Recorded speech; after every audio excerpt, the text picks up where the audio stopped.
आज जो हम चैप्टर ट्रिग्नोमेट्री पढ़ने वाले हैं बेसिकली है introduction to trigonometric ratio. Introduction to trigonometric ratio ये चैप्टर आपके लिए बोर्ड्स पॉइंट ऑफ व्यू से बहुत ज्यादा इंपॉर्टेंट है। इस चैप्टर के साथ जो अगला चैप्टर है हमारा जिसमें हम हाइट एंड डिस्टेंस के बारे में पढ़ेंगे, वो चैप्टर और ये चैप्टर दोनों चैप्टर्स मिला के पूरा 12 मार्क्स का है। हाँ बच्चों, पूरा 12 मार्क्स का।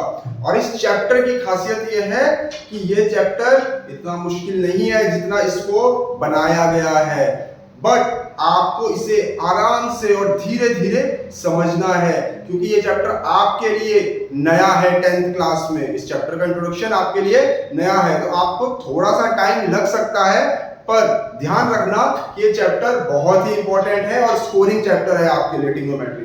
अगर मैं इसके इंट्रोडक्शन से स्टार्ट करूं ट्रिग्नोमेट्री के, तो ट्राई मींस होता है बच्चों 3, गोनो मींस होता है साइड्स, और मेट्री वैसे मेट्रॉन होता है, इसका मतलब होता है मेजरमेंट। क्या होता है बच्चों? मेजरमेंट। यानी कि हम यहां पर बात करते हैं 3 साइड्स का मेजरमेंट के बारे में। अब हम इसे कैसे देखा जाता है? बेसिकली जो ट्रिग्नोमेट्रिक है वो relation between angles and side का है। रिलेशन बिटवीन किसका है बच्चों? एंगल्स एंड साइड्स के बीच क्या रिलेशन है। और इसमें हम बेसिकली ये हम एक राइट एंगल ट्रायंगल में लिया जाता है। ये बेसिकली राइट एंगल ट्रायंगल में यूज किया जाता है। ऐसे करके बच्चों राइट एंगल ट्रायंगल में यूज किया जाता है। मैं इसको पॉइंट ए बोलूं, पॉइंट बी बोलूं, पॉइंट सी बोल देता हूं, ठीक है। अब इसमें ये आपको पता है 90 डिग्री है, आपने जूनियर क्लास में पढ़ा होगा 90 डिग्री और के सामने क्या होता है? हाइपोटेन्यूज होता है, ठीक है बच्चों। अब आपने जो जूनियर क्लास में पढ़ा होगा कि भाई कभी आप किसी को भी परपेंडिकुलर मान सकते थे, किसी को भी हाइपोटेन्यूज मान सकते थे। किससे? पाइथागोरस थ्योरम से। पाइथागोरस थ्योरम क्या थी? h² = p² + b²। अब पहले तो हम जूनियर क्लास में चलता था कि हम किसी को भी परपेंडिकुलर किसी को भी बेस मान सकते थे। अच्छा, उसका रीजन क्या था? देखो, ये एक सपोज करो लाइन है। अब यहां पर ये लाइन स्ट्रेट लाइन है, यहां से दूसरी स्ट्रेट लाइन आई, तो देखो ये नीचे 90 डिग्री बन गया। अब इन दोनों में से ये वाली साइड कौन सी परपेंडिकुलर होगी? तो 90 के सामने वाला तो हाइपोटेन्यूज हो जाता है, पर हमें ये समझ में कैसे आएगा कि भाई कौन सा परपेंडिकुलर है, कौन सा बेस है? आपको पहले तो बताया नहीं कि भाई कौन सी लाइन पहले गिरी, कौन सी मिलके तो दोनों 90 डिग्री बना ही नहीं है। तो इसके लिए बच्चे यहां पर एक कॉन्सेप्ट है एंगल्स का। एंगल्स का कैसे? पहले एक चीज क्लियर करता हूं, ये 90 होता है, दूसरा angle A and angle C हमारा एक्यूट होना चाहिए। क्या होना चाहिए बच्चों? एक्यूट होना चाहिए, ठीक है। एक एंगल 90 डिग्री और बाकी 2 एंगल हमारे एक्यूट होते हैं। अब बच्चों क्वेश्चन के हिसाब से जैसा क्वेश्चन होगा उसके हिसाब से हम परपेंडिकुलर बेस लेंगे। और हम लेंगे कैसे परपेंडिकुलर बेस?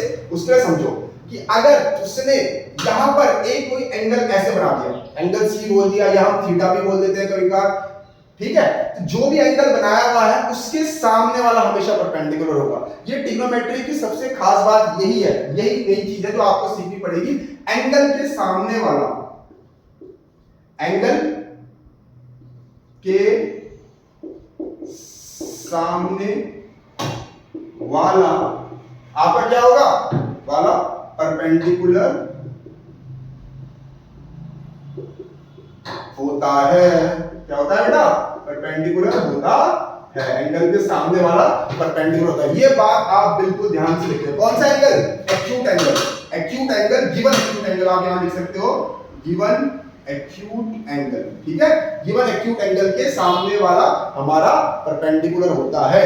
या कभी वो थीटा लिख देगा या कभी वो आपको केवल ये बोल देगा कि एंगल सी, ठीक है। इसका आपने ध्यान रखना, जहां उसका एंगल सी होगा उसके सामने वाला परपेंडिकुलर। जैसे अभी एंगल सी ये है, यहां पर थीटा है, ये परपेंडिकुलर हो गया और ये हमारा बेस हो जाएगा, ठीक है। और दूसरा, अगर उसने सपोज कर लो एक दूसरा ट्रायंगल दे दिया आपको पी क्यू आर, अब उसने बोला कि एंगल ये है हमारे पास, तो ये तो हाइपोटेन्यूज रहेगी, ये परपेंडिकुलर बन जाएगा और ये हमारे लिए क्या हो जाएगा?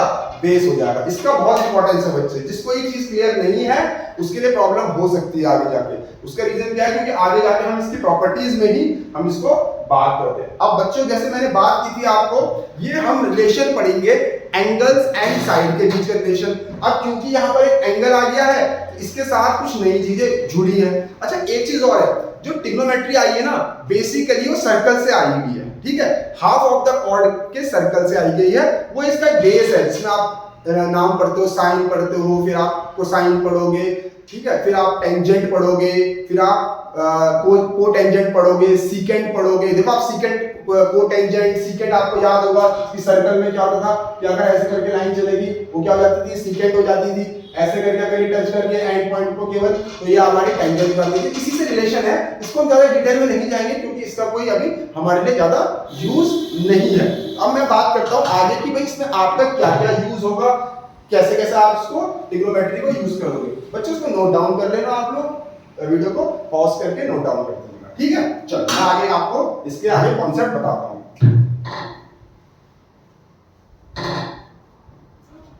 देखो बच्चों, अब हम यहां पर कुछ चीजें पढ़ते हैं, जैसे साइन। साइन को आप शॉर्ट फॉर्म में केवल ये भी लिख सकते हो, सिन मत पढ़ लेना, सिन पाप होता है, ठीक है।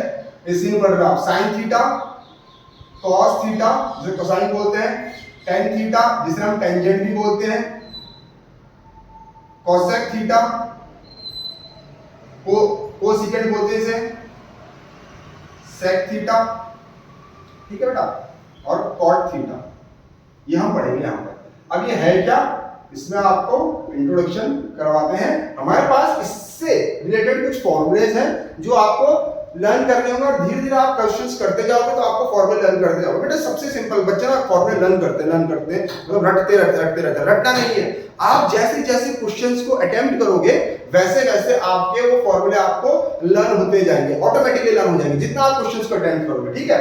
बेटा यहाँ पर हम साइन थीटा जो पढ़ते हैं वो पढ़ते हैं perpendicular upon hypotenuse, cos theta पढ़ते हैं base upon hypotenuse, tan theta पढ़ते हैं हम perpendicular upon base, cosec theta पढ़ते हैं h upon p, sec theta पढ़ते हैं h अपॉन b, और कॉट थीटा पढ़ते हैं हम b अपॉन p, ठीक है। अब बच्चों इसमें आप एक खास चीज देखोगे कि जैसे मेरा बेसिकली देखो स्ट्रेटजी भी होती है कुछ।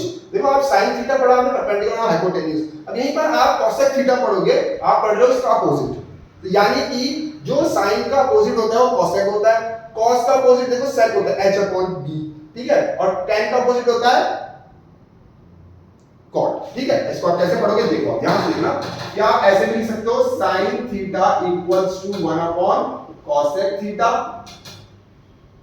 Cos theta is equal to 1 upon sec theta, और tan theta equals to 1 upon cot theta, ठीक है। और टेन थीटा को हम और तरीके से लिख सकते हैं बेटा, टेन थीटा को हम sine theta upon cos theta भी बोलते हैं, ठीक है। टेन थीटा को हम साइन थीटा भी और sine theta upon cos theta बोलते हैं। इसका एक शॉर्ट फॉर्म भी है लर्न करने का, आपने सुना भी होगा, आपके स्कूल में टीचर ने पढ़ाया होगा, पंडित बद्री प्रसाद हर हर बोले सोना चांदी तोले। देखो sine perpendicular upon hypotenuse, cos base upon hypotenuse, tan perpendicular upon base, और बाकी इसके अपोजिट हो जाते हैं। आप ये भी बोल सकते हो, देखो पाकिस्तान भूखा प्यासा, हिंदुस्तान हरा भरा, जैसा आपको मैंने वैसा बोलो, बस मेन है चीज सीखने की।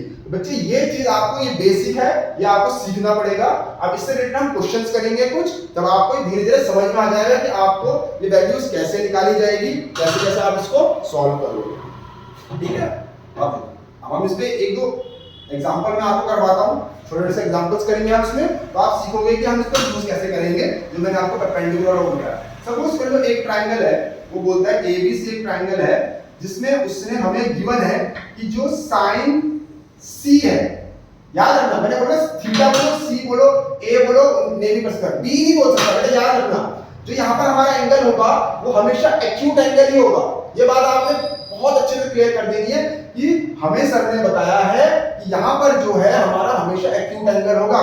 कई बार क्वेश्चन में नहीं होता है, कभी कभार होता है, बस आपने ध्यान देना है कि यहाँ पर हमारा हमेशा एक्यूट एंगल ही होगा। अब देखो बेटा, साइन सी आपको सपोज ये दे रखा है हमारा 3/4, ठीक है, साइन सी दे रखा है 3/4, हमें निकालना है टू फाइंड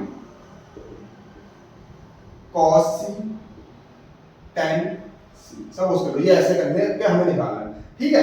अब पहली चीज मुझे पता है cos c क्या होता है, मेरा cos क्या होता है, cos theta base upon hypotenuse, यानी अब और दूसरी चीज हमें ये sin c का पता ही होता है परपेंडिकुलर अपॉन हाइपोटेन्यूज, यानी कि मेरे पास क्या है sin c, ये परपेंडिकुलर कितना है मेरे पास 3 है और परपेंडिकुलर किसको मानूंगा, देखो मैंने बताया ना ये एंगल है, इसके सामने वाला परपेंडिकुलर होगा तो ये 3 आपका परपेंडिकुलर हो गया। और हमारे पास क्या है, हाइपोटेन्यूज कितनी है मेरे पास 4 है। ध्यान रखना बच्चे, इसका स्पेशली ध्यान रखना कि अब मुझे देखो बच्चे से cos c चाहिए, मुझे cos थीटा है base upon hypotenuse, base upon hypotenuse. अब बेस तो मेरे पास नहीं है, केवल परपेंडिकुलर है, तो मुझे यानी कि अब बेस की जरूरत पड़ेगी। अब बेस मेरा कैसे निकलेगा, इसके लिए हमारे पास क्या है बच्चे, पाइथागोरस थ्योरम है। पाइथागोरस थ्योरम क्या कहती है, x² = p² + b²।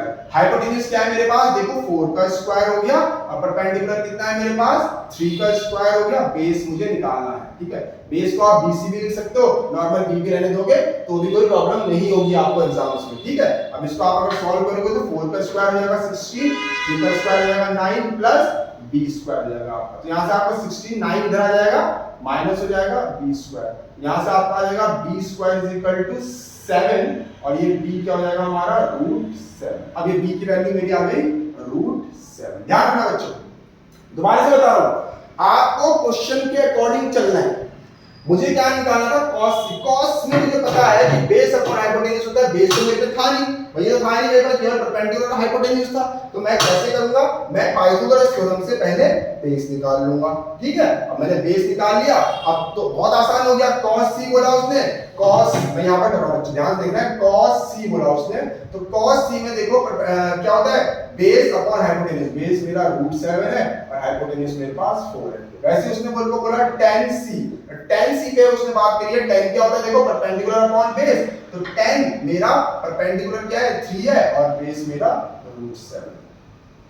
ठीक है बच्चों, कोई डाउट, ठीक है, ध्यान से समझना। अच्छा अब देखो यहां तक तो चलो ये नॉर्मल, अगर उसने c का c पूछा आपको, नॉर्मल आप कर लोगे। बस बच्चे सबसे ज्यादा गलती कहां करते हैं, आपको अपनी गलतियां याद रखनी है। जहां आप अपनी गलतियों को सीख जाओगे, भाई यहां पर गलतियां होती है तो आपका माइंड ऑटोमेटिकली वर्क करने लग जाएगा। तो आपने क्या देखना है कि गलतियां हमारी कहां होती है। अगर सपोज उसने यहां पर tan c के साथ या tan c के बदले हमें पूछ लिया होता कि आपको फाइंड आउट करो कि tan a फाइंड आउट करो, ठीक है, और tan a फाइंड आउट करो। मैं यहां पर इसको रब कर रहा हूं, ठीक है, आपने नोट डाउन तो कर ही लिया होगा, ठीक। अब आपको इसे tan a निकालना है। यहां पर बात करी हमने tan a की। ध्यान रखना बच्चे, एंगल अब मेरा बदल गया, ध्यान रखो, ये मेरे ध्यान रखने वाली चीज है कि मेरा अब क्या हुआ, एंगल बदल गया। अब जब एंगल बदल गया तो मेरा अब ये वाला एंगल माना जाएगा, यानी कि इसके सामने वाला परपेंडिकुलर होगा। ध्यान रखना बच्चे, पहले हमारा tan c था, एंगल c था, तो इसके सामने वाला परपेंडिकुलर होगा। अब हमारा एंगल क्या हो गया, a हो गया, उसके सामने वाला मेरा परपेंडिकुलर कहलाया जाएगा, ठीक है। तो यानी कि मुझे पता है कि परपेंडिकुलर अपॉन बेस होता है फार्मूला, तो tan a एंगल के सामने वाला परपेंडिकुलर, ठीक है, ये एंगल a है, इसके सामने वाला परपेंडिकुलर √7 अपॉन बेस क्या हो गया, बेस चेंज कर। देखो आंसर में फर्क आ गया। ध्यान रखना, एंगल से पूरे आंसर्स में क्या आ जाता है, फर्क आ जाता है, ठीक है बच्चों। अब इसमें अगर आप आराम से देखो कि कौन सा स्टेप कहां पर है, उसे समझने की कोशिश करो। जहां पर डाउट होगा आप मुझे कमेंट बॉक्स में भेज सकते हो, मैं आपको वहां पर रिप्लाई कर दूंगा, ठीक है। Thank you.